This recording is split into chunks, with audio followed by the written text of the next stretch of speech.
to another episode of Muscle Meals with Steve. Today we're making pork chops. Pork chops with apples and onions.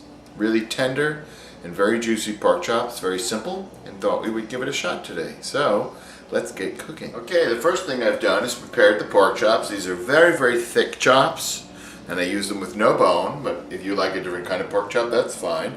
And I've salted and peppered both sides, and we're going to toss them into the frying pan. So here you can see the chops are cooking, and we're going to turn them over in about 4 minutes. And we'll cook them on this side in 4 minutes. And then over here I've pre-chopped some onions. You want about 4 to 6 slices, and then just a few chopped up pieces. And I basically quartered the onion, and we'll add those to the saute pan next. Okay, our pork chops have been cooked for 4 minutes on each side. I'm just going to take them out, remove them on my platter. We're going to add about a tablespoon of olive oil to the pan. Get that mixed around, and then I'm going to add in the quartered onions. And we're going to cook this for about 8 minutes or until they turn golden brown. As you can see, the onions are turning a golden brown, and they've been in there about 5 minutes, so we have about 3 more minutes to go. And our pork chops are just sitting on the side. Okay, our onions are cooked, and I'm going to add 2/3 a cup of dry white wine. Just let the alcohol burn off.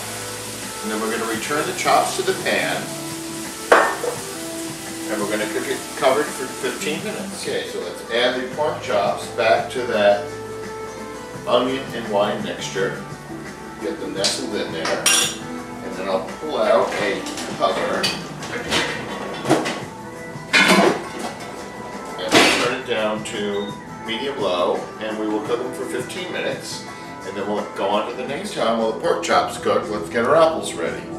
We have 2 Granny Smith apples. I'm making this recipe for 2 people, so if you wanted to make it for 4, you would use 4 Granny Smith apples.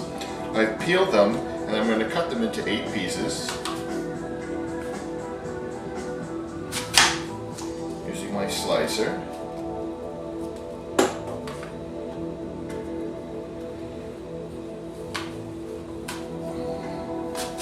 It's a great tool by OXO. Great for making apple pie or anything where you need cut up apples. And I'm just going to add them into a little bowl with some cold ice water that I added some lemon juice to, so that the apples don't turn brown in the meantime. Of course, you could have done this just before you're about to pop them in the pan, and then you wouldn't have to do that step. But I'm also cooking some other things tonight and won't have time. So I'll put these on the side, and in about 5 more minutes we're going to add them to the pork chop. Okay, it's time to add the apples to the pork chops.